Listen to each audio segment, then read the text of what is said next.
ಆಕಾಶವಾಣಿ ಮಡಿಕೇರಿ.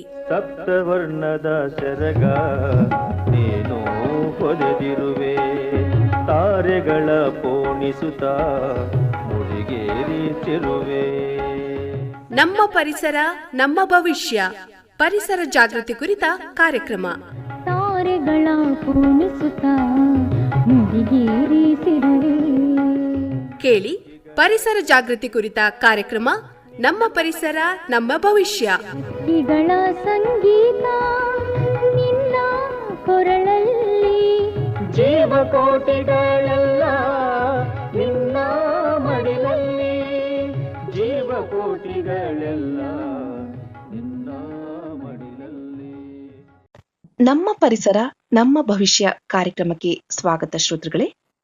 ಇಂದು ಪರಿಸರದ ಮೇಲೆ ಮನುಕುಲದಿಂದ ಆಗುತ್ತಿರುವ ಹಾನಿ ಹಾಗೂ ಪರಿಸರ ರಕ್ಷಿಸುವಲ್ಲಿ ನಾಗರಿಕರ ಜವಾಬ್ದಾರಿ, ಈ ಕುರಿತು ಮಾತನಾಡಲು ನಮ್ಮೊಂದಿಗಿದ್ದಾರೆ ವಕೀಲರಾದ ಬಾಳೆಯಡ ಕಿಶನ್ ಪೂವಯ್ಯ ಅವರು. ಸರ್ ನಮಸ್ತೆ, ಕಾರ್ಯಕ್ರಮಕ್ಕೆ ಸ್ವಾಗತ ಸರ್. ನಮಸ್ತೆ ಮೇಡಮ್. ಸರ್, ಮೊದಲನೇದಾಗಿ ನಿಮ್ಮ ಒಂದು ಪರಿಚಯವನ್ನ ಮಾಡಿಕೊಡಿ ಸರ್.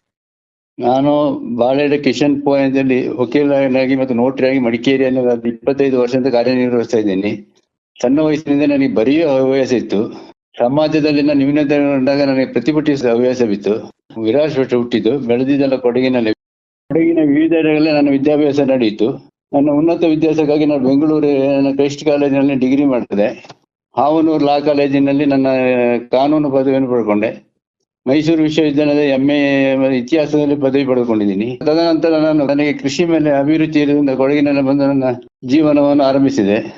ಈಗ ನೀವು ವಕೀಲರಾಗಿ ಕಾರ್ಯನಿರ್ವಹಿಸ್ತಾ ಇದ್ದೀರಾ? ಹೌದು, ವಕೀಲರಾಗಿ ಕಾರ್ಯನಿರ್ವಹಿಸ್ತಿದ್ದೀನಿ ಮಡಿಕೇರಿಯಲ್ಲೇ.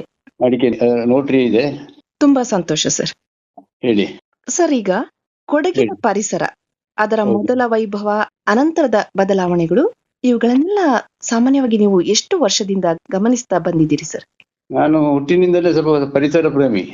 ನಾವು ಬೆಳೆದಾಗಿ ನಾನು ನನ್ನ ಸ್ನೇಹಿತರೊಡನೆ ಹೋಟೆಲ್ ವ್ಯಾಲಿ ಗೊತ್ತು ಪ್ರಕೃತಿಯನ್ನು ಸವಿತಾ ಇದ್ದೆ. ಸುಂದರವಾದ ಗುಡ್ಡಗಳಾಗಿತ್ತು. ಇವತ್ತು ಅದೆಲ್ಲ ಬೋಳಾಗಿದೆ.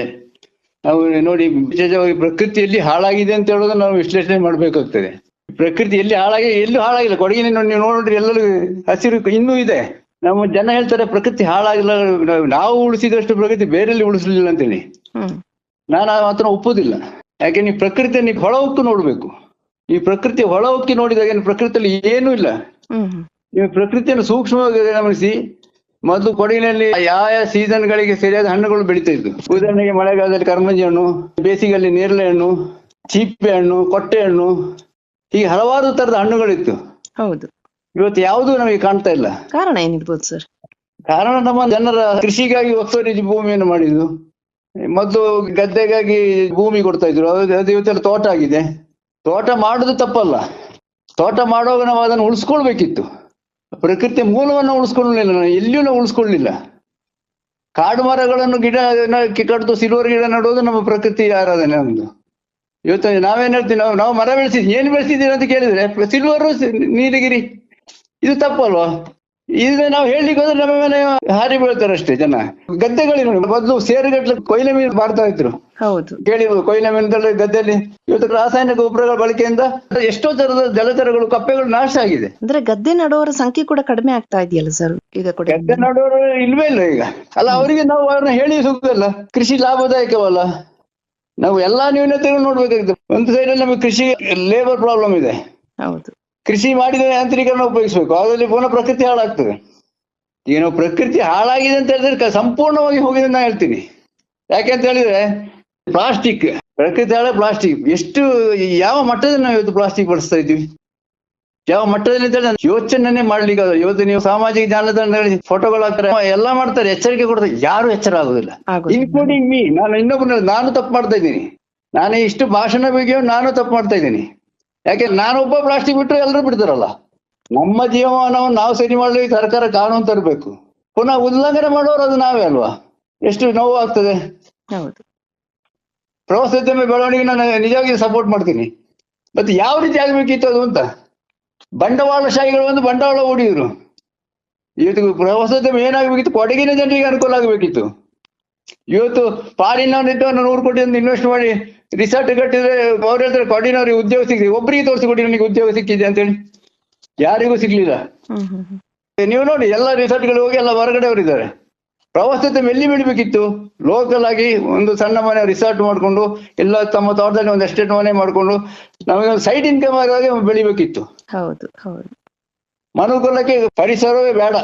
ಈ ಪ್ರವಾಸೋದ್ಯಮ ಬಂದವರು ಏನಾದ್ರು ಊರನ್ನ ಚೆನ್ನಾಗಿರ್ತಾರೆ. ನೀವು ಇಲ್ಲಿಂದ ತಲಕಾವೇರಿವರೆಗೂ, ತಲಕಾವೇರಿ ಕೊಡಗಿನ ಯಾವ ರಸ್ತೆಯಲ್ಲಿ ಹೋಗಿ ಕ್ವಿಂಟಾಲ್ ಗಟ್ಟಲೆ ಕಸ ಇದೆ ಇವತ್ತು. ಇದನ್ನ ಪರಿಸರ ಪ್ರವಾಸೋದ್ಯಮದ ಬೆಳವಣಿಗೆ ಅಂತ ಹೇಳ್ತೀರಾ? ಸರಿ, ಈಗ ಸ್ಥಳೀಯ ಪತ್ರಿಕೆಯೊಂದರಲ್ಲಿ ನೀವು ಪರಿಸರದ ಮೇಲೆ ಮನುಷ್ಯನಿಂದಾಗಿ ಆಗುತ್ತಿರುವ ದೌರ್ಜನ್ಯದ ಬಗ್ಗೆ ಬಹಳ ಪರಿಣಾಮಕಾರಿಯಾದ ಒಂದು ಲೇಖನವನ್ನ ಬರೆದಿದ್ರಿ. ಅದರಲ್ಲಿ ಮೊದಲಿಗೆ ನೀರಿನ ಸಮಸ್ಯೆ ಬಗ್ಗೆ ಬರೀತೀರಿ ನೀವು. ನಿಜವಾಗಿಯೂ ನೀರಿನ ಕೊರತೆಯಿಂದ ಸಂಕಷ್ಟ ಪಡುವ ಒಂದು ಕಾಲ ಮನುಷ್ಯನಿಗೆ ಬರ್ಬೋದು ಸರ್? ಖಂಡಿತ ಇದೆ. ಯಾಕೆಂತ ಹೇಳಿದ್ರೆ ಪರಿಸರ ವಿಜ್ಞಾನಿಗಳು, ಪರಿಸರವಾದಿಗಳು ಸುಮಾರು ಒಂದು 25 ವರ್ಷದಿಂದ ನಮಗೆ ಎಚ್ಚರ ಮಾಡ್ತಾ ಬರ್ತಾ ಇದ್ದಾರೆ. ಮುಂದಿನ 3ನೇ ಮಹಾಯುದ್ಧ ಏನಾದ್ರು ನಡೆದರೆ ಅದು ನೀರಿಗಾಗಿ ಮಾತ್ರ ಅಂತೇಳಿ. ನಾವು ಈ ವರ್ಷದ ಬೇಸಿಗೆಯ ಸಮಸ್ಯೆಯನ್ನು ಅವಲೋಕಿಸಿದಾಗ ಅದು ಖಂಡಿತ ನಿಜವಾಗ್ತದೆ ಅನ್ನೋದು ವಾಸ್ತವ ಅರ್ಥಕೊಳ್ಬೇಕು. ನೀವು ಈ ವರ್ಷನೇ ನೋಡಿ, ಎಲ್ಲಾ ಕೆರೆಗಳು ಬತ್ತಿ ಹೋಗಿದೆ, ನೀರಿಗೆ ಹಾಹಾಕಾರ ಇದ್ದಿದೆ. ಮೊನ್ನೆ ಒಂದು ಪತ್ರಿಕೆಯಲ್ಲಿ ಓದಿದೆ, ನನ್ನ ಲೇಖನದಲ್ಲಿ ಉಲ್ಲೇಖ ಮಾಡಿದ್ದೀನಿ. ಬೆಂಗಳೂರು ಬೆಳೀತಿರೋ ಪರಿ ನೋಡಿದ್ರೆ ಎಲ್ಲಾ ರಾಜ್ಯದ ನದಿಗಳನ್ನ ತಿರುಗಿಸಿದ್ರೆ ನೀರನ್ನು ಪೂರೈಸಲಿಕ್ಕೆ ಅಂತ ಒಂದು ವಾಸ್ತವ. ಅದು ಕಾವೇರಿ ಅಲ್ಲ, ಕರ್ನಾಟಕದ ಎಲ್ಲ ನದಿಗಳನ್ನ ತಿರುಗಿಸಿದ್ರೆ ಅಲ್ಲಿಗೆ ನೀರಿನ ಸಮಸ್ಯೆ ಬಗೆಹರಿಯೋದಿಲ್ಲ ಅಂತ. ಹಾಗೆ ಬೇರೆ ಕಡೆ ನಾವು ನೀರು ಮಾಡ್ಬೇಕು. ಹೌದು, ಈ ಸಲದ ಬಿಸಿಲಿನ ತಾಪಮಾನ ಅಷ್ಟ್ರ ಮಟ್ಟಿಗಿತ್ತು. ಹೌದು, ಬಿಸಿಲಿನ ತಾಪಕ್ಕಿಂತ ನೀರಿನ ಮೂಲಗಳು ಬತ್ತಿ ಹೋಯ್ತಲ್ವ. ಹೌದು, ನೀರನ್ನ ನಾವು ಎಲ್ಲಿಂದ ತರ್ಲಿಕ್ಕೆ ಆಗುದಿಲ್ಲಲ್ಲ. ಅದರಲ್ಲಿ ವಿಶೇಷ ಜನ ಅವರ ಮನೆಗೆ ನೀವು 1 ಗಂಟೆ ನೀರು ಬಂದ್ರೆ ಸಾಕು, ಇನ್ನು ಬಾರಿ ಏನು ಬೇಡ ಅವರಿಗೆ. ಮೂಲವನ್ನು ಹುಡುಕ್ಲಿಕ್ಕೆ ಹೋಗುದಿಲ್ಲ ಯಾರು. ಈಗ ಮಳೆಗಾಲ ಶುರುವಾದ ಯಾರು ತಲೆಗೆಡಿಸ್ಕೊಳ್ಳೋದಿಲ್ಲ. ನಮಗೆ ಎಚ್ಚರ ಆಗೋದು ಮುಂದಿನ ಬೇಸಿಗೆಯಲ್ಲಿ. ಹೌದು, ಇದು ಅನೇಕ ವರ್ಷಗಳಿಂದ ನಡೀತಾ ಉಂಟು.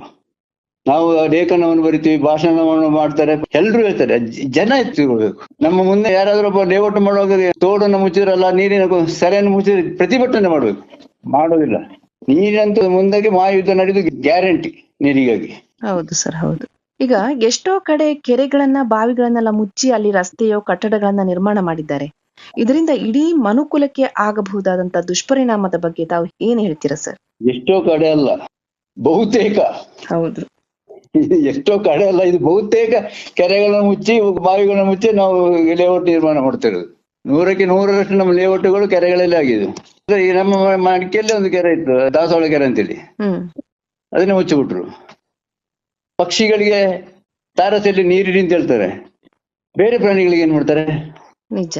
ಊರಲ್ಲಿ ಒಂದು ಕೆರೆ ಇದ್ರೆ ಎಷ್ಟು ಪ್ರಾಣಿಗಳಿಗೆ ಉಪಯೋಗ ಆಗ್ತದೆ ನೋಡಿ. ನಾವು ತಾರಸಿ ಮೇಲೆ ನೀರಿರೋದು ಒಳ್ಳೇದು, ಒಂದು ಕೆರೆ ನಿರ್ಮಾಣ ಮಾಡೋದು ಒಳ್ಳೇದು, ನಾವು ನಿರ್ಧರಿಸ್ಬೇಕು. ನಿಜ ನಿಜ. ಮೊದಲು ನಾವು ಓದಿದ್ವಿ, ರಾತ್ರಿ ಕಾಲದಲ್ಲಿ ಬರಗಾಲ ಬಂತು, ಬರಗಾಲ ಎಲ್ಲ ಕಾಲದಲ್ಲಿ ಬಂದಿದೆ. ಬಟ್ ಈಗಿನ ಬೆಳವಣಿಗೆ ವಿಷಕಾರಿಯಾಗಿದೆ ಅಂತ ಹೇಳ್ತಾ ಇದ್ದೀನಿ ನಾನು. ತಾಪಮಾನ ಏರ್ತಾ ಇದೆ. ಮಡಿಕೇರಿಯಲ್ಲಿ ಮೊದಲು ಮಂಜು 10 ಗಂಟೆ ಆದ್ರೆ ಮಂಜು ಹೋಗ್ತಿರ್ಲಿಲ್ಲ. ಬೇಸಿಗೆಯಲ್ಲಿ ಸೆಟ್ರು ಬೇಕಿತ್ತು. ಮಡಿಕೇರಿ ತಗೊಳ್ಳೋ ನಾವು. ಹೌದು, ಇವತ್ತು ಮಡಿಕೇರಿಯಲ್ಲಿ ಶೆಕೆ ತಡೀಲಿಕ್ಕಾಗಿದೆ. ಮಳೆಗಾಲ ಈಗ ನೋಡಿ, ಮಳೆಗಾಲದಲ್ಲಿ ನಾವು ಸೆಟ್ಲದೆ ಬದುಕ್ತಿದ್ವಿ. ಅದನ್ನು ಯಾರು ಗಮನಿಸ್ತಾ ಇಲ್ಲ. ನಮ್ಮಿಂದ ಪ್ರಕೃತಿಗೆ ಏನು ಡ್ಯಾಮೇಜ್ ಆಗಿದೆ ನಾವು ಅವಲೋಕನ ಮಾಡ್ಬೇಕು. ನಮ್ಮ ಆತ್ಮಾವಲೋಕನ ಇವತ್ತು ಭಾರಿ ಮುಖ್ಯ. ನಮ್ಮ ಆತ್ಮಾವಲೋಕನ ಇಲ್ಲಂದ್ರೆ ನಾವು ಮಾತಾಡ್ಲಿಕ್ಕೆ ಹೋಗ್ಲಿಕ್ಕೆ. ನಾನು ಪೇಪರ್ ಬರ್ತೀನಿ, ಎಷ್ಟು ಜನ ನೀವು ಫೋನ್ ಮಾಡ್ತಾರೆ, ನೀನು ಹೋರಾಟಕ್ಕೆ 5 ಜನ ಹಿಂದೆಗಡೆ ಬರೋದಿಲ್ಲ. ಅಪ್ರಿಸಿಯೇಷನ್ ಸಿಗ್ತದೆ. ಯಾರಿಗೆ ಬೇಕು? ಕಾರ್ಯರೂಪಕ್ಕೆ ಬಂದ್ರೆ ನಮಗೆ ಸಂತೋಷ ಆಗ್ತದೆ. ನಿಜ ನಿಜ ಸರ್. ಈಗ ಪರಿಸರ ನಾಶ ಆಯ್ತು, ಹಾಳು ಮಾಡಿದ್ರು ಅಂತೆಲ್ಲ ನಾವು ಹೇಳ್ತೇವೆ, ನಿಜ. ಆದ್ರೆ ಯಾರು ಹಾಳು ಮಾಡಿದವರು? ಇದರ ಜವಾಬ್ದಾರಿನ ಯಾರ ತಲೆಗೆ ಕಟ್ಟೋದು? ಅಂದ್ರೆ ಹೊಣೆಗಾರರು ಯಾರು ಸರ್? ನಾ ಮೊದ್ಲೇ ನಾನೇ ಅಂತ. ನಾನೇ. ಕೆಲವರು ಹೇಳ್ತಾರೆ, ನಾನು 25 ಚೀಲ ಕಾಪಿ ಕೊಯ್ದು 50 ಚೀಲ ಕಾಪಿ ಕೊಯ್ದು ಅಂತ ಹೇಳ್ತಾರೆ. ಎಷ್ಟು ಸಾರಿ ಗೊಬ್ಬರ? 4 ಸಾರಿ ಗೊಬ್ಬರ ಮಣ್ಣಿಗೆ ಬೇಕಾ ಅಂತ? ಬೇಡ. ಕ್ರಿಮಿನಾಶಕ ಬೇಡ. ರಾಸಾಯನಿಕ ಗೊಬ್ಬರದ ಬದಲು ಜೈವಿಕ ಬಳಸಬಹುದಲ್ವಾ? ಅಲ್ಲ, ನಮ್ಮಲ್ಲಿ ಯಾರು ಕೃಷಿಕರಿಲ್ಲ ಮೇಡಮ್. ಕೃಷಿಕ ಅಂತ ಹೇಳಿದ್ರೆ ಅವ್ನು ಸಂಪೂರ್ಣ ಕೃಷಿಕ. ನಮ್ಮಲ್ಲಿ ಏನಂತ ಹೇಳಿದ್ರೆ ಬೇರೆ ಕೆಲಸ ಉದ್ಯೋಗದಲ್ಲಿ ಇರ್ತಾರೆ, ಅವ್ರು ಬಂದು ಪಾರ್ಟ್ ಟೈಮ್ ಕೃಷಿ. ಅವ್ರು ಕೃಷಿ ಬಗ್ಗೆ ಯಾರು ತಲೆ ಕೆಡಿಸ್ಕೊಳ್ಳೋದಿಲ್ಲ. ಕಾಫಿ ಗಿಡ ನಡ್ಬೇಕು, ಗೊಬ್ಬರ ಹಾಕ್ಬೇಕು, ಕಾಫಿ 3 ಗೊತ್ತಿರೋದು. ಕೃಷಿ ಅಂತ ಹೇಳಿ ಏನು ಗೊತ್ತುಂಟಾ? ಅದೊಂದು ಸರ್ಕಲ್. ಅದು ಅವನೇ ದನ ಸಾಕ್ಬೇಕು, ಅದನ್ನ ಹಾಕ್ಬೇಕು. ಅದೆಲ್ಲ ಈ ಕಾಲದಲ್ಲಿ ಆಗೋದಿಲ್ಲ. ನಾನು ಸುಮ್ಮನೆ ಒಂದು ಎಕ್ಸಾಂಪಲ್ ಕೊಡ್ತಾ ಇದ್ದೇನೆ. ಒಂದು ಲೇಬರ್ ಪ್ರಾಬ್ಲಮ್ ಇದೆ, ಎಲ್ಲ ಕಷ್ಟ ಇದೆ. ಕೃಷಿಗೆ ಅದೊಂದು ಸರ್ಕಲ್. ಅದು ಗದ್ದೆ ಮಾಡುದಿಲ್ಲ, ಕಾಫಿ ತೋಟ ಮಾಡಿದವನು ಕೃಷಿಕ ಆಗ್ತಾನ? ಈಗ ಗದ್ದೆ ಮಾಡೋದು ನಿಲ್ಸಿರೋದು ಯಾಕೆ ಅಂತ ಹೇಳ್ತೀರಾ ಸರ್? ಒಂದು ಲಾಭದಾಯಕವಲ್ಲ. ನಿಮ್ಮ ಪ್ರಕಾರ ಲಾಭದಾಯಕನ ಸರ್ ಅದು? ಇಲ್ಲ, ಲಾಭದಾಯಕ ಅಲ್ಲಮ್ಮ. ಯಾಕೆಂದ್ರೆ ಈಗ ಸ್ಕಿಲ್ಡ್ ಲೇಬರ್ ಸಿಗುದಿಲ್ಲ. ಮೊದಲು ವಿಲೇಜ್ ಅಲ್ಲಿ ಜನ ಇದ್ರು, ಅವರೇ ಕೆಲಸ ಮಾಡ್ತಿದ್ರು, ಲಾಭದಾಯಕ ಇತ್ತು. ನಮ್ಮಲ್ಲಿ ಹಾರ್ಡ್ವೇರ್ ಸಾಫ್ಟ್ವೇರ್ ಡೆವಲಪ್ ಆದಷ್ಟು ಹಾರ್ಡ್ವೇರ್ ಡೆವಲಪ್ ಆಗ್ಲಿಲ್ಲ. ಕೃಷಿ ಉಪಕರಣಗಳು ಅಷ್ಟಾಗಿ ಕಾನ್ಸಂಟ್ರೇಟ್ ಮಾಡಲಿ, ಅದು ಇನ್ನೊಂದು ದೊಡ್ಡ ತೊಂದರೆ ಆಗಿದೆ ನಮ್ಗೆ. ಎಲ್ಲದಕ್ಕೂ ನಾವು ಲೇಬರ್ಸ್ ಡಿಪೆಂಡ್ ಆಗ್ಬೇಕು. ಈಗ ಲೇಬರ್ಸ್ ಈಗ ಓದಿದವರು ಯಾರು ಕೃಷಿ ಕೆಲಸ ಮಣ್ಣಿಗೆ ಕೈ ಹಾಕೋದಿಲ್ಲ. ಈಗ ಮೊದಲು ನಮ್ಮ ತಂದೆ ಕಾಲದಲ್ಲಿ ಅವರು ಭೂಮಿ ಹೊತ್ತು ಡ್ಯೂಟಿಗೆ ಹೋಗ್ತಾ ಇದ್ರು, ಭೂಮಿ ಕೆಲಸ ಮಾಡಿ ಬೆಳಿಗ್ಗೆ ಎದ್ದು ನೇಗಿಲ್ ಗಟ್ಟಿ ಕೆಲ್ಸಕ್ಕೆ ಹೋಗ್ತಾರೆ. ಈಗ ಕಾರಲ್ಲಿ ಹೋಗಿ ಇಳ್ಕೊಂಡು ನೋಡ್ಕೊಂಡು ಬರ್ತಾರೆ, ಕಾರಿಂದ ಇಳಿಯೋದಿಲ್ಲ ಮಕ್ಕಳು. ಈ ತರದಾಗ ಕೃಷಿ ಆಗಿ ಆಗ್ತದೆ. ಗೊಬ್ಬರ 2 ಸರಿ ಹಾಕಿ 4 ಸರಿ ಹಾಕ್ತಾರೆ.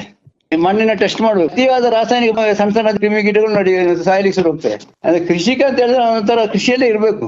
ಸಾವಯವ ಗೊಬ್ಬರ ಹಾಕ್ತಾರೆ ಅಂತ ಹೇಳಿದ್ರೆ ದನ ಕರುಗಳನ್ನ ಸಾಕೋದು ಕಡಿಮೆ ಆಗಿದೆ ಅಲ್ವಾ ಕೃಷಿಕರು? ಅದೊಂದು ನನಗೆ ಒಂದು ವಿಶೇಷ ಅಂತ ಹೇಳಿದ್ರೆ, ಗೋವನ್ನ ಪೂಜೆ ಮಾಡ್ತಾರೆ. ಗೋವಿನ ಮೇಲೆ ಅಭಿಮಾನ. ಈಗ ಮೊದಲನೇವ್ರು ಗೋ ಪೂಜೆ ಹಾಗೆ ಮಾಡ್ತಿದ್ರು, ದನವನ್ನು ಬೆಳೆಸಲಿ, ಜೀವ ಸಂರಕ್ಷಣೆ ಆಗ್ಲಿದ್ದೇನೆ. ನಾವು ಅದು ಮಾಡೋದಿಲ್ಲ. ಗೋವಿನ ಫೋಟೋಕ್ಕೆ, ಗೋವಿನ ಮೂರ್ತಿಗೆ ಪೂಜೆ ಮಾಡಿ ಗೋವಿನ ಅಭಿಮಾನ ತೋರಿಸ್ತೀವಿ. ಏನೇ ಒಂದು ಕಾರಣ ಹಳೆಯವರು ಮಾಡಿ ಅದು ಹಿನ್ನೆಲೆ ಇದೆ. ಗೋವಿಂದ ಅಷ್ಟು ಪ್ರಯೋಜನ ಇದೆ. ಉಪ ಉತ್ಪನ್ನಗಳು ಯಾವುದೂ ಇಲ್ಲ ಕೊಡಗಿನಲ್ಲಿ. ಯಾರು ದನ ಸಾಕೋದಿಲ್ಲ. ಏನು ಮಡಿಕೆ ನಗರದಲ್ಲಿ ಎಷ್ಟು ದನ ಇದೆ? ಮೊದಲು ಎಷ್ಟಿತ್ತು? ಗೋಮಾಳಗಳಿತ್ತು, ಅದನ್ನ ಎಲ್ಲ ನಾವು ನಾಶ ಮಾಡಿದ್ದು ನಾವೇ. ಹಾಗೇನು ನಾನು ಪ್ರತಿಭಟನೆ ಮಾಡಲಿಲ್ಲ, ನಾನು ಪ್ರಶ್ನಿಸ್ತಿಲ್ಲ, ಅದ್ರ ಜವಾಬ್ದಾರಿ ನಾನು ಹೋಗ್ತೀನಿ, ನಾನು ಇನ್ನೊಬ್ರಿಗೆ ಹೇಳುದಿಲ್ಲ. ಈಗ ಸರ್, ಈಗ ಆಮೇಲೆ ಕೊಡಗಿನ ಪರಿಸ್ಥಿತಿಯನ್ನ ನಾವು ಅವಲೋಕನ ಮಾಡಿದ್ರೆ, ಇಲ್ಲಿಯ ನಿಸರ್ಗ ಅಥವಾ ಅರಣ್ಯ ಸಂಪತ್ತು ಇವುಗಳನ್ನ ರಕ್ಷಣೆ ಮಾಡೋದಕ್ಕೆ ಬಹಳಷ್ಟು ಸಂಘಟನೆಗಳು ಬಹಳ ಕ್ರಿಯಾಶೀಲವಾಗಿ, ಬಹಳ ಸಂಯಮದಿಂದ, ಬಹಳ ಸಮಯದಿಂದ ಹೋರಾಟ ಮಾಡ್ತಿವೆ, ಕೆಲಸ ಮಾಡ್ತಾ ಇದೆ ಕೂಡ. ಆದ್ರೆ ಪರಿಸರವಾದಿಗಳ ಬಾಯಿ ಮುಚ್ಚಿಸುವ ಕೆಲಸ ಕೂಡ ಅದೇ ಪ್ರಮಾಣದಲ್ಲಿ ಆಗ್ತಾ ಇದೆ. ಇದಕ್ಕೆ ಏನು ಕಾರಣ ಮತ್ತು ಏನು ಪರಿಹಾರ ಸರ್? ಆನ್ಸರ್ ಕೇಳಿದ್ರೆ ಕಷ್ಟ ಆಗ್ತದೆ ನಿಮ್ಗೆ. ಯಾಕೆಂದ್ರೆ ಸಂಘಟನೆ ಅಂದ್ರೆ ಏನು ಇದೆ. ಕೆಲವು ಸಂಘಟನೆಗಳು, ಕೆಲವು ವ್ಯಕ್ತಿಗಳು ತುಂಬಾ ಜನ ಹೋರಾಟ ಮಾಡಿದೆ, ಇಲ್ಲ ಅಂತ ನಾನು ಹೇಳುದಿಲ್ಲ. ಸಂಘಟನೆ ಅಂತ ಹೇಳಿದ್ರೆ ಒಂದಷ್ಟು ಜನ ಹೇಳ್ಬೇಕು, ಸಂಘಟನೆ ಮಾಡ್ಬೇಕು, ಜನರಲ್ಲಿ ಕಿಚ್ಚು ಬರ್ಬೇಕು, ನಮ್ಮ ಪರಿಸರ ಉಳಿಸ್ಬೇಕು ಅಂತೇಳಿ. ಬಟ್ ಇಲ್ಲಿ ಏನಾಗ್ತದೆ ಅಂತ ಹೇಳಿ ಜನರೇ ಅದಕ್ಕೆ ಕಾರಣ. ಅದರಿಂದ ಈ ಸಂಘಟನೆಗಳು ವಿಫಲವಾಗ್ತದೆ, ಹೋರಾಟಗಳು ವಿಫಲ. ಈಗ ಪರಿಸರ ಸುಮಾರು ಜನ ನಾಗರಹೊಳೆ ರಕ್ಷಣೆ, ದೇವರಗಾಡು ಸಂರಕ್ಷಣೆ ಹೋರಾಟ ಮಾಡಿದ್ರು. ಹೋರಾಟದ ಒಬ್ಬೊಬ್ಬರೇ ಮಾಡ್ತಾರೆ, ಜನರು ಸಪೋರ್ಟ್ ಮಾಡುದಿಲ್ಲ, ಅವ್ರ ಹೋರಾಟ ಯಾರ ಬಾಯನ್ನು ಯಾರು ಮುಚ್ಚಿಸಿ ಸಾಧ್ಯ ಇಲ್ಲ. ಒಂದು ಪ್ರತಿಭಟನೆ ಅದಕ್ಕೆ ಒಂದು ಕೌಂಟರ್ ಇರ್ತದೆ, ಅದನ್ನ ನಾವು ಅಟ್ಯಾಕ್ ಮಾಡ್ಬೇಕು. ಈಗ ನಾನು ಹೇಳೋದೆಲ್ಲ ಸರಿ, ನಾವು ಒಪ್ಕೊಳ್ಬೇಕು ಅಂತ ನಾನು ಯಾರು ಹೇಳಿದೆ, ನಾನು ಮಾಡಿ ನಾನು ಅದನ್ನ ಡಿಫೆಂಡ್ ಮಾಡ್ಲಿಕ್ಕೆ ನಾನು ರೆಡಿ ಇರ್ಬೇಕು. ಭೂಲೋಕದ ಸ್ವರ್ಗ ನಾವು ಕೊಡಗು, ಇಂಥ ಊರಲ್ಲಿ ಹುಟ್ಟಿ ನಾವು ಪುಣ್ಯ, ಅದನ್ನ ಕಳ್ಕೊಳ್ತಾ ಇದ್ದೆ ಅಂತ ನಾವು ನಮಗಾಗ್ಬೇಕು. ಅದಾಗ್ತಾ ಇಲ್ಲ. ಅದರಿಂದ ಪ್ರತಿಭಟನೆ ಅಂತ ಇಲ್ಲ ಇಲ್ಲಿ. ಒಂದು 50 ಜನ ಸೇರಿ ಅಲ್ಲಿ ಒಂದು ರಸ್ತೆ ತಡೆ ಪ್ರತಿಭಟನೆ ಅಲ್ಲ, ಪ್ರತಿಭಟನೆ ಗ್ರಾಮ ಮಟ್ಟದಲ್ಲಿ ಆಗ್ಬೇಕು. ಈಗ ಹೋರಾಟ ಮಾಡುವವರ ನೈತಿಕ ಸ್ಥೈರ್ಯವನ್ನ ಹೆಚ್ಚಿಸುವ ಬಗ್ಗೆ ಹೇಗೆ ಸರ್? ನಾನೆಲ್ಲ ಜನ ಹಿಡಿಬೇಕು. ಒಬ್ಬ ಏನ್ ಮಾಡ್ತಾನೆ, ನಮ್ಮ ಊರನ್ನ ಉಳಿಸ್ಬೇಕು ಅಂತ ಹೊರಟಾಗ ಅವನಿಗೆ ನಾವು ನೈತಿಕವಾದ ಬೆಂಬಲ ಕೊಡಬೇಕು. ಅವನಿಗೆ ಫೈನಾನ್ಸಿಯಲ್ ಸಪೋರ್ಟ್ ಮಾಡ್ಬೇಕಾಗ್ತದೆ, ದೈಹಿಕವಾಗಿ, ಮಾನಸಿಕವಾಗಿ, ಹಣ ಬಲ ಎಲ್ಲ ಕೊಡ್ಬೇಕು. ಅವನಿಗೆ ಖರ್ಚಿರ್ತದೆ,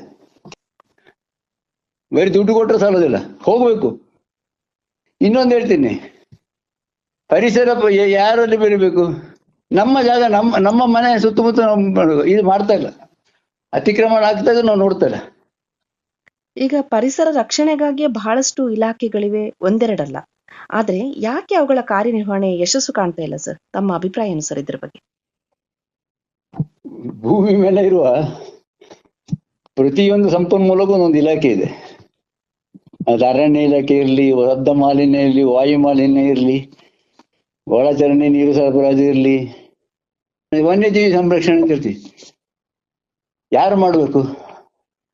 ನಾವು ಹೇಳ್ಬೇಕಂತಂದ್ರೆ ಈ ವನ್ಯಜೀವಿ ಸಂರಕ್ಷಣೆ ಎಲ್ಲ ಆ ಲೋಕಲ್ ಜನರೇ ಕೆಲಸದಲ್ಲಿ ಇರ್ಬೇಕು. ಮತ್ತೆ ಅಧಿಕಾರಿಗಳನ್ನ ವರ್ಗ ಮಾಡಬಾರ್ದು. ಒಂದು ಗಿಡ ನೆಟ್ರೆ ಅವನು ರಿಟೈರ್ಮೆಂಟ್ ಆಗೋ ಗಿಡ ಬೆಳೆಸೋರು ಅವನಿಗೊಂದು ಕಮಿಟ್ಮೆಂಟ್ ಇರ್ಬೇಕು. 2 ವರ್ಷ ನಾವು ನಡ್ತಾನೆ ಟ್ರಾನ್ಸ್ಫರ್ಗೆ ಹೋಗ್ತಾನೆ, ಇನ್ನೊಬ್ಬ ಬರ್ತಾನೆ, ಇಲ್ಲಿ ಮರ ಆಯ್ತಲ್ಲ ಇಲ್ಲಿ ಅದು ಗೊತ್ತಿಲ್ಲ ಸರ್, ಅಲ್ಲ, ವರ್ಗ ಆಗ್ಬಾರ್ದು. ಸ್ಥಳೀಯ ಕೆಲಸಗಾರರು ಸ್ಥಳೀಯರಿಗೆ ಸಿಗಬೇಕು. ಆಗ ಅವ್ರಿಗೆ ಅಭಿರುಚಿ ಇರ್ತದೆ, ಆ ಪ್ರಾಕೃತಿಕ ಹಿನ್ನೆಲೆ ಗೊತ್ತಿರ್ತದೆ, ಪರಿಸರದ ಒಡನಾಟ ಇರ್ತದೆ. ಅವರಿಗೆ ಯಾವ ಗಿಡ ಇಲ್ಲಿ ನೆಟ್ಟರೆ ಬರ್ತದೆ ಅಂತ ಗೊತ್ತಿರ್ತದೆ, ಯಾವ ವನ್ಯಜೀವಿಗಳು ಎಲ್ಲದೇ ಅವರಿಗೆ ಒಂಥರ ವಿದ್ಯಾಭ್ಯಾಸ ಇದ್ದಾಗೆ ಅದು. ಕಲಿಬೇಕು, ಪ್ರಕೃತಿಯನ್ನು ನಾವು ಸ್ಟಡಿ ಮಾಡಬೇಕು. ಕೊಡಗಿನ ಬಗ್ಗೆ ತಿಳುವಳಿಕೆ ಇರುವವರೇ ಇಂಥ ಇಲಾಖೆಗಳು ಬರಬೇಕು. ಮತ್ತೆ ಅಲ್ಲಿ ವರ್ಗ ಮಾಡಬಾರ್ದು. ವರ್ಷ ಪರಿಸರ ದಿನಾಚರಣೆ ಆಗ್ತದೆ, ಲಕ್ಷಾಂತರ ಗಿಡಗಳು ಭೂಮಿಗೆ ನೆಡ್ತಾರೆ. ಇವರು 1 ವರ್ಷ ಪರಿಸರ ದಿನ ಮಾಡಿ ಒಂದು 10 ವರ್ಷ ಅದನ್ನ ಬೆಳವಣಿಗೆಗೆ ಕಾನ್ಸಂಟ್ರೇಟ್ ಮಾಡಲಿ. ನಮ್ಮದು ನಾನು ಅಂತೇಳಿ ಬರ್ಬೇಕು. ಅದು ಭಾರತ ನಮ್ಮದು, ಕರ್ನಾಟಕ ನಮ್ಮದು, ನಮ್ಮ ಜಿಲ್ಲೆ ನಮ್ಮ ಕೊಡಗು, ಅದು ಬರಬೇಕು. ನಾವು ದೇಶ ಪ್ರೇಮಿಗಳು ಅಂತ ಹೇಳಿದ್ರೆ ನಮ್ಮದು ಅಂತೇಳಿ ಬಂದಾಗ ಕೂಡ ಅದು ಸರಿ ಆಗ್ತದೆ. ಇಲ್ಲಿ ಯಾವ ಇಲಾಖೆಗೂ ಇಲ್ಲ, ಜನರಿಗೂ ಇಲ್ಲ, ನಮ್ಮದು ಅಂತ ಹೇಳೋದು. ಮರ ಕಡಿಬಾರ್ದು, ಅವ್ರು ಲೆಕ್ಕ ತಗೊಳ್ಳಿ. ಸಾಧಕ ಬಾಧಕ ನಾವು ಚರ್ಚೆ ಮಾಡ್ಬೇಕು. ಮರ ಲೆಕ್ಕ ಮಾಡಿದ್ರೆ ಓ ಅಂತ ಹೇಳೋದಲ್ಲ. ಇವತ್ತು ಕುಡಿಯೋ ನೀರು ಸ್ವಾತಂತ್ರ್ಯ 70 ವರ್ಷ ಆಯ್ತು. 1 ಗ್ಲಾಸ್ ಕುಡಿಯೋ ನೀರು ಮುಗಿತೊಳ್ಳೆ ನೀರು ಸಿಗ್ತದೆ ನೋಡಿ ಎಲ್ಲಾದ್ರೂ. ಬಾಟ್ಲ್ 10 ರೂಪಾಯಿ ಸಿಗ್ತದೆ, ಕುಡಿತೀನಿ, ಬಿಸಾಕ್ತೀನಿ, ಹೋಗ್ತೀನಿ, ನನ್ನ ಕೆಲಸ ಮುಗಿತು. ಜನ ಮನೆಯಿಂದನೇ ಕುಪ್ಪಿ ಬಾಟ್ಲು ನೀರು ತಗೊಂಡು ಅಭ್ಯಾಸ ಮಾಡ್ಬೇಕು. ಮಕ್ಕಳಲ್ಲಿ ಆ ಅಭಿರುಚಿ ಮೂಡಿಸ್ಬೇಕು. ಈಗ ದಸರಾಕ್ಕೆ ತಗೊಳ್ಳೋ, ಪ್ಲಾಸ್ಟಿಕ್ ಬ್ಯಾನ್ ಅಂತ ಹೇಳ್ತಾರೆ. ಪಟಾಕಿ ಹೊಡಿಸಿ ಮಾನ್ಯತೆ ಬೆಳಿಗ್ಗೆ ಹೋದ್ರೆ ಕಸದ ಗುಡ್ಡೆ. ಹೌದು, ರಸ್ತೆಯಲ್ಲೆಲ್ಲ ಕಸದ ಗುಡ್ಡೆನೆ. ಸ್ವಚ್ಛ ಭಾರತ್ ಹೇಳ್ತಾರೆ. ಪಟಾಕಿ ಹೊಡಿಬೇಡಿ ಅಂತ ಹೇಳಿದ್ದಾರೆ. ಪಟಾಕಿ ಹೊಡಿಸ್ಬಿಟ್ಟು ಗುಡ್ಸೋದು. ಆ ಗುಡ್ಸಿದ ಕಸ ಎಲ್ಲಿ ಹೋಯ್ತು? ಕಸನೇ ಅಲ್ವಾ? ಹೌದು, ಗುಡ್ಸಿದ್ರು ಕಸನೇ, ಅಲ್ಲಿದ್ರು ಕಸನೇ. ಗಾಂಧೀಜಿ ಹೇಳಿದ್ರು ಸ್ವಚ್ಛ ಭಾರತ್. ಗಾಂಧೀಜಿ ಡ್ರೆಸ್ ಹಾಕೊಂಡು ಎಷ್ಟು ಜನ ಬದುಕ್ತಾ ಇದ್ರು, ಗಾಂಧಿ ಟೊಪ್ಪಿ. ಒಳ್ಳೇದು ನಾವು ಒಪ್ಕೊಳ್ಬೇಕು. ಈ ಸ್ವಚ್ಛ ಭಾರತದಿಂದ ಅವರು ಪ್ರಚಾರ ಮಾಡ್ತಾ ಇದ್ದೀವಿ, ನಾವು ಪಟಾಕಿ ಹೊಡಿತಾ ಇದ್ದೀವಿ, ಏನ್ ಪ್ರಯೋಜನ? ಈ ನಾಯಕರ ಉದ್ದೇಶಗಳು ಪೂರ್ತಿ ಆಗೋದಿಲ್ಲ, ನಾವು ಉದ್ಧಾರ ಆಗುವಂತ ಸ್ಥಿತಿಯಲ್ಲಿ ಇದ್ದೀವಿ ನಾವು. ಹೌದು. ಈಗ ಕೊನೆಯದಾಗಿ ಸರ್, ಒಟ್ಟಿನಲ್ಲಿ ಸಾಮಾನ್ಯ ನಾಗರಿಕರಿರಬಹುದು ಅಥವಾ ಬೇರೆ ಬೇರೆ ವೃತ್ತಿಯಲ್ಲಿರಬಹುದು, ಯಾವುದೇ ರೀತಿಯಲ್ಲಿ ಅಂತಸ್ತು ಅಥವಾ ವಯಸ್ಸಿನ ಭೇದ ಇಲ್ಲದೆ ಪರಿಸರ ರಕ್ಷಣೆ ಮಾಡಬೇಕಾದ್ರೆ ಜನರ ಹೊಣೆಗಾರಿಕೆ ಬಗ್ಗೆ ಕೊನೆಯದಾಗಿ ತಾವು ಏನ್ ಹೇಳಲಿಕ್ಕೆ ಇಷ್ಟಪಡ್ತೀರಿ ಸರ್? ನಾನೇನ್ ಹೇಳ್ತೀನಿ ಅಂತ ಹೇಳಿದ್ರೆ, ಶಾಲಾ ಮಕ್ಕಳಲ್ಲಿ ಬೆಳೆಸ್ಬೇಕು.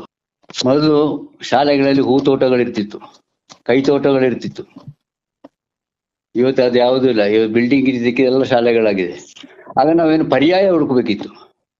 ಮಕ್ಕಳಲ್ಲಿ ಒಂದು ಹೂವು ಗಿಡ, ಒಂದು ತರಕಾರಿ ಗಿಡ, ಒಂದು ಪರಿಸರದ ಬಗ್ಗೆ ಅವರಿಗೆ ಚಿಂತನೆ ನಡೆಸೋ ಪರಿಹಾರ ಇಲ್ಲ. ನಾನು ಉದಾಹರಣೆ ಹೇಳ್ತೇನೆ, ಮಡಿಕೇರಿ ಒಂದು ಶಾಲೆ ಉಂಟಿದ್ದಾರೆ, ಅದು ಗಾರ್ಡನ್ ಎಲ್ಲ ಒಪ್ಕೊಳ್ತೇನೆ. ಯಾವುದೋ ಪಕ್ಕದಲ್ಲಿ ಒಂದು ಗಾರ್ಡನ್ ಇದೆ, ಅದನ್ನ ಮೇಂಟೆನೆನ್ಸ್ ಶಾಲೆಯವರು ತಗೊಳ್ಳೋದು, ಮಕ್ಕಳನ್ನ ಕರ್ಕೊಂಡೋಗಿ ಗಾರ್ಡನ್ ಕೆಲಸ ಮಾಡಿಸೋದು. ಈಗ ಪೇರೆಂಟ್ಸ್ ಒಪ್ಪೋದಿಲ್ಲ ಕೆಲಸ ಮಾಡ್ಲಿಕ್ಕೆ. ನಮ್ಮ ಮಕ್ಕಳನ್ನ ನೀವು ಮಣ್ಣಿಗೆ ಇಳಿಸಿದ್ರೆ ಕಂಪ್ಲೇಂಟ್ ಬರ್ತದೆ. ನಿಮ್ಮ ಮಗುವಿಗೆ ಮಣ್ಣಿಗೆ ಇಳಿದೆ ಒಂದು ಹೂ ಗಿಡ ನೋಡಿದ್ರೆ ಒಳ್ಳೆ ಭಾವನೆ ಬರ್ತದ? ಬರೋದಿಲ್ಲ. ಈಗ ನಾವು ನಮ್ಮ ಮಕ್ಕಳನ್ನ ಒಟ್ಟಿಗೆ ಅವ್ರ ನಮ್ಮ ಮೇಲೆ ಪ್ರೀತಿ ಬರ್ತದೆ. ಹೌದು, ನಾವು ಹಾಸ್ಟೆಲ್ ಬಿಟ್ರೆ ನಮಗೆ ಅವ್ರಿಗೆ ಪ್ರೀತಿ ಇರ್ತದ? ಇಲ್ಲ, ಖಂಡಿತ ಇರೋದಿಲ್ಲ. ಒಟ್ಟಿಗೆ ಬೆಳೆದಾಗ ಆ ಪ್ರೀತಿಯೇ ಬೇರೆ. ಈಗ ಅಜ್ಜ ಮೊಮ್ಮಕ್ಕಳು ಎಷ್ಟು ಪ್ರೀತಿಯಿಂದ ಇರ್ತಾರೆ. ಅದೇ ರೀತಿ ಪ್ರಕೃತಿಯನ್ನು ಬೆಳೆಸ್ಕೊಳ್ಬೇಕು ನಾವು. ಮೊದಲು ಕೊಡಗಿನಲ್ಲಿ ಕಾಫಿ ತೋಟಗಳು ಇರ್ತಿತ್ತು ಶಾಲೆಯಲ್ಲಿ. ಮಕ್ಕಳನ್ನ 4 ಗೋಡೆಯಿಂದ ಹೊರಗೆ ತರಬೇಕು, ಅವರ ಗದ್ದೆ ಕರ್ಕೊಂಡು ಹೋಗಿ ಮಳೆಗಾಲದಲ್ಲಿ. ಒಂದು ಪಾಠದ ಲೆಸನ್ ಇಡ್ಬೇಕು. ಇಲ್ಲ ಅರಣ್ಯ ಕರ್ಕೊಂಡು ಹೋಗ್ಬೇಕು. ಎಲ್ಲಿ ಕರ್ಕೊಂಡು ಹೋಗ್ತಾರೆ ಇವತ್ತು? ಶಾಲಾ ಟೂರ್ನ, ಶಾಲಾ ಪ್ರವಾಸಗಳು ಎಲ್ಲಿ ಹೋಗ್ಬೇಕು? ಪ್ರಕೃತಿ ಕಡೆಗೆ ಹೋಗ್ಬೇಕು. ಈಗ ಮಡಿಕೆಯಲ್ಲಿ ಎಷ್ಟು ಜನ ಪಾಪ ಒದ್ದಾಡ್ತಾರೆ, ಪ್ಲಾಸ್ಟಿಕ್ ಎರ್ಕುತ್ತಾರೆ, ಮಾಡ್ತಾರೆ. ಎಷ್ಟು ಸಂಘಟನೆಗಳಿದೆ, ಹೋರಾಟ ಮಾಡ್ತಾರೆ ಪ್ಲಾಸ್ಟಿಕ್ ನಿರ್ಮೂಲನೆ ಮಾಡ್ಲಿಕ್ಕೆ ಆಗೋದಿಲ್ಲ. ದೊಡ್ಡ ಸಮಸ್ಯೆ. ಚರಂಡಿ ತುಂಬಿ ನೀರು ಬಂದು ಬಿಡುತ್ತ, ನೀರು ತುಂಬಲಿಕ್ಕೆ ನಾನೇ ಕಾರಣ ಅಂತ ಗೊತ್ತಿಲ್ಲ ಅವರಿಗೆ. ಕಸನ ತೆಗೆದು ಚರಂಡಿಗೆ ಹಾಕ್ಬಿಡ್ತಾರೆ. ಇದು ಶಾಲಾ ಮಕ್ಕಳಲ್ಲಿ ಬೆಳೆಸ್ಬೇಕು. ಶಾಲಾ ಮಕ್ಕಳನ್ನು ಪ್ರಕೃತಿಗೆ ಚಾರಣ ಕರ್ಕೊಂಡು ಹೋಗೋದು. ಒಂದು ಸಬ್ಜೆಕ್ಟ್ ಮಕ್ಕಳಿಗೆ ಈ ತರ. ಮೊದಲು ನೀವು ಕ್ರಾಫ್ಟ್ ಮಾಡ್ತಾ ಇದ್ರು, ಕ್ರಾಫ್ಟ್ ಪೀರಿಯಡ್ ಅಂತಾನೆ ಇತ್ತು ಮೊದಲು ನಮಗೆ ಬಟ್ಟೆ ಹೊಲಿಯೋದು ಕಲಿಸ್ತಾ ಇದ್ರು, ಬ್ಯಾಗ್ ಹಾಕೋದು ಕಲಿಸ್ತಾ ಇದ್ರು, ಸ್ವೆಟರ್ ನಿಟ್ಟಿಂಗ್ ಕಲಿಸ್ತಾ ಇದ್ರು. ನೀವು ನೋಡಿರ್ಬೋದು, ಕೇಳಿರ್ಬೋದು. ಬಟ್ಟೆಗೆ ಗುಂಡಿ ಇಡೋದು, ಬಟ್ಟೆ ಹೊಲಿಯೋದು, ಬ್ಯಾಗ್ ಹಾಕೋದು, ಮತ್ತೆ ನಮಗೆ ಹೂಗಿಡ ನಡೆಸೋದು. ಈಗೇನು ಅಂತ ಹೇಳಿ ಪ್ರಾಜೆಕ್ಟ್. ಹೌದು. ಅದು ಪೇಪರು ನಾಶ, ಟೈಮು ಎಷ್ಟು. ಪ್ರಾಜೆಕ್ಟ್ ಎಷ್ಟೆಷ್ಟು ದೊಡ್ಡ ಪ್ರಾಜೆಕ್ಟ್ಗಳು. ಅದಕ್ಕೆ ಶಾಪ್ಗಳಲ್ಲಿ ಹೋಗಿ ಕಂಪ್ಯೂಟರ್ ಓದಿ ಅಷ್ಟು ಪ್ರಿಂಟ್ ಔಟ್ ತರೋದು, ಎಷ್ಟು ಪೇಜುಗಳು. ಅಸೈನ್ಮೆಂಟ್ಗಳು, project work 50 page 100 page. Paper waste ಅಲ್ಲ ಅದು. ಪ್ರಾಜೆಕ್ಟ್ ವರ್ಕ್ ಅಂದ್ರೆ ಒಬ್ಬ ಹುಡುಗನಿಗೆ ಒಂದು ಡ್ರಾಯಿಂಗ್ ಅಲ್ಲಿ ಇಂಟ್ರೆಸ್ಟ್ ಉಂಟು, ಅವನಿಗೆ ಡ್ರಾಯಿಂಗ್ ಬಿಡಿಸ್ಲಿಕ್ಕೆ ಕಲಿಸ್ಬೇಕು. ಅದು ಬಿಟ್ಟು ಅವನಿಗೆ ಬೇರೆ ಏನು ಕಲಿಸಿದ್ರೆ ಆಗುದಿಲ್ಲ. ಪ್ರಕೃತಿ ಬಗ್ಗೆ ಚಿಂತನೆ, ಪ್ರಕೃತಿ ಒಂದು ಪಾಠ ಆಗ್ಬೇಕು. ಕಾಮನ್ ಸೆನ್ಸ್ ಇರುವಂತ ಎಜುಕೇಶನ್ ಬೇಕು. ಅದು ಇವತ್ತು ಸಿಗ್ತಾ ಇಲ್ಲ. ಆದ್ರಿಂದ ಮುಂದಿನ ದಿನಗಳಲ್ಲಿ ಪರಿಸರ ಉಳಿಯೋದಿಲ್ಲ. ನಮ್ಮ ಕನ್ನಡ ಮನೆಯಲ್ಲಿ ಇದ್ದಷ್ಟು ತೋಡುಗಳು ಎಲ್ಲಿರ್ಲಿಲ್ಲ, ಕಾವೇರಿ ಇದ್ದಷ್ಟು ತೋಡುಗಳು ಎಲ್ಲಿರ್ಲಿಲ್ಲ, ಇವತ್ತು ಯಾವುದೂ ಇಲ್ಲಲ್ಲ. ನೀವು ವಾಪಸ್ ಎಲ್ಲಿಂದ ತರ್ತೀರ ನನಗೆ ಅಂತದ, ಅದನ್ನು ವಾಪಸ್ ತರುವ ವಿಧೇಯ ಅನ್ನೋದಿದ್ರೆ ಹೇಳಿ. ಅದಿಲ್ಲ, ಖಂಡಿತ ಇಲ್ಲ. ಆಗ ನಾವೇನು ಮಾಡ್ಬೇಕು, ಮುಂದಿನ ಭೀಕರ ಪರಿಸ್ಥಿತಿ ಎದುರಿಸ ರೆಡಿಯಾಗಿರ್ಬೇಕು ಅಷ್ಟೇ. ರೆಡಿಯಾಗಿರ್ಬೇಕು. ನಾವು ಮಕ್ಕಳಿಗೆ 1 ಕೋಟಿ ದುಡ್ಡಿಟ್ಟು ಹೋಗ್ಬೋದು, ಒಂದು ಗ್ಲಾಸ್ ನೀರಿಟ್ಟು ಹೋಗುವಂತ ವ್ಯವಸ್ಥೆ ನಮ್ಮಲ್ಲಿ ಉಂಟಾ ಅಂತ. 1 ಕೋಟಿ ಬಿಲ್ಡಿಂಗ್, 50 ಲಕ್ಷ ಕಾರ್ ಇಡ್ಬೋದು, ಒಳ್ಳೆ ಒಂದು ಗ್ಲಾಸ್ ಕುಡಿಯೋ ನೀರು, ಒಂದು ಬಾವಿನ ಉಳಿಸಿದೀವಿ ಅಂತ ಹೇಳುವಂತ ಆತ್ಮವಿಶ್ವಾಸ, ಆತ್ಮ ಅವಲೋಕನ ನಾವು ಮಾಡ್ಕೊಳ್ಬೇಕು. ಆತ್ಮಾವಲೋಕನ ಮಾಡಿದ್ರೆ ಮಾತ್ರ ನಾವು ಈ ಎನ್ವೈರನ್ಮೆಂಟ್ ವಿಷಯ ಮಾತಾಡ್ಬೋದು. ನಿಜ ಸರ್, ನಿಜ.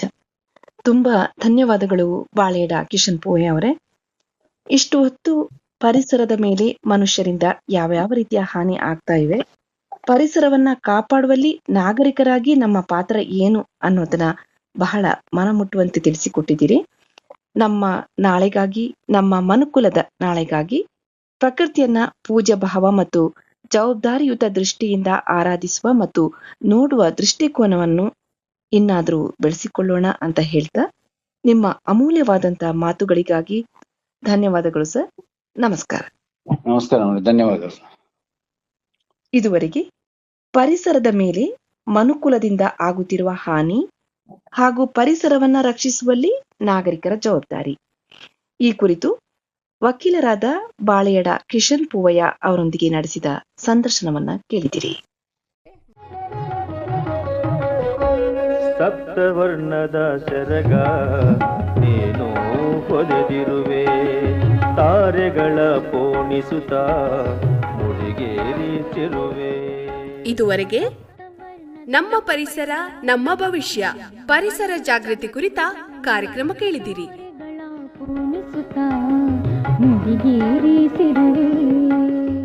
ಪ್ರಸ್ತುತಪಡಿಸಿದವರು ದಮಯಂತಿ PS.